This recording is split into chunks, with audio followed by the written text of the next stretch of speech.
datang di channel aku, Salufeza Kamalin. Di video kali ini, aku bakal share video pembelajaran mengenai mata kuliah manajemen inovatif. Dan bab yang akan aku jelaskan nanti tentang organisasi pembelajaran. Sebelumnya jangan lupa buat like, komen, dan subscribe. Tentunya jangan lupa buat ditonton sampai habis juga ya. Organisasi pembelajaran merupakan proses pengembangan performa karyawan dalam organisasi secara kontinu meningkatkan kapasitasnya untuk mengatasi setiap tantangan dan perubahan. Organisasi pembelajaran itu penting karena merupakan wadah bagi orang-orang yang terus-menerus meningkatkan kapasitasnya untuk menciptakan hasil yang benar-benar diharapkan. Idealnya di dalam organisasi pembelajaran itu setiap individu mampu mengembangkan berbagai pemikiran barunya dan bebas menyampaikan aspirasinya. Selanjutnya ada tingkatan organisasi pembelajaran. Di sini yang pertama itu berpikir sistem, yang artinya berpikir secara keseluruhan terhadap interaksi antar unsur dalam batas lingkungan tertentu yang bekerja mencapai tujuan. Ketika seseorang berpikir sistem, maka ketika dia menghadapi suatu masalah, dalam mengambil keputusan atau menyelesaikan masalahnya itu lebih terarah. Tingkatan selanjutnya ada personal mastery, yaitu upaya keahlian terus-menerus dalam mengklasifikasi visi pribadi, visi organisasi, memfokuskan energi, mengembangkan kesabaran, melihat dengan objektif, dimulai dari hal yang sungguh-sungguh bagi organisasi.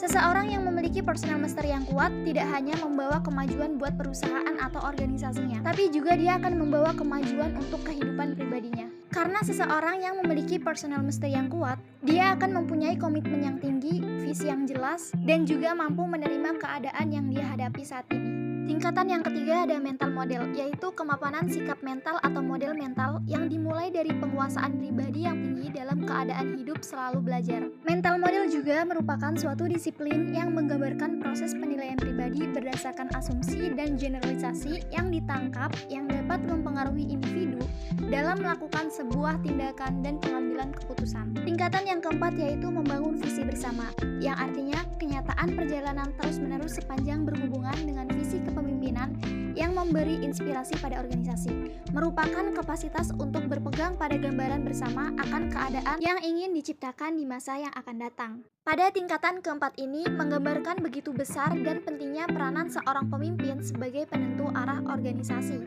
Dengan membagi tujuan organisasi dengan cara mengkomunikasinya kepada seluruh anggota organisasi yang ada di dalamnya. Karena dengan cara mengkomunikasikan visi organisasi tersebut, seorang pemimpin sudah menumbuhkan kesadaran bagi anggotanya untuk terus maju dan berkembang.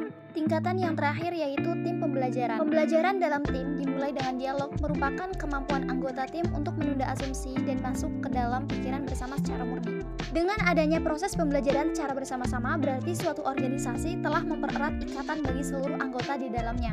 Karena dengan begitu, para anggota dapat terus meningkatkan kompetisinya masing-masing. Peter Senge menyebutkan bukan hanya menciptakan hasil yang baik untuk organisasi, tetapi anggota dengan bersama-sama dapat lebih cepat menyerap informasi dan tumbuh lebih cepat daripada melakukan proses pembelajaran secara pribadi.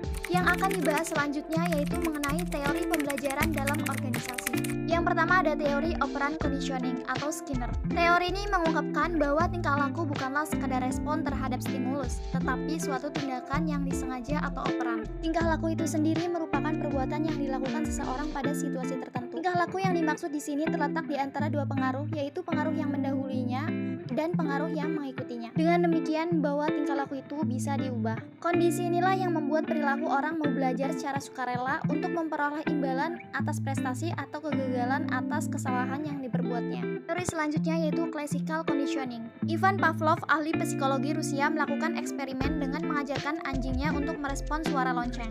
Dia menemukan suatu kesimpulan bahwa apabila kondisi tidak ada stimulus, maka tidak akan terdapat respon terhadap suatu objek yang menjadi fokus perhatian sebaliknya. Teori ini disebutkan sebagai suatu proses pembelajaran untuk menciptakan suatu respon terkondisi. Teori ini juga bisa dikatakan sebagai teori interaksi lingkungan untuk mengubah perilaku. Teori selanjutnya yaitu social learning theory. Social learning theory adalah teori mengenai perilaku belajar manusia, yang pada intinya menganggap belajar dilakukan secara internal oleh individu dengan cara melakukan observasi terhadap perilaku kelompok sosial, tidak hanya berdasarkan respon akan stimulus eksternal saja. Teori ini menekankan akan pentingnya lingkungan sosial.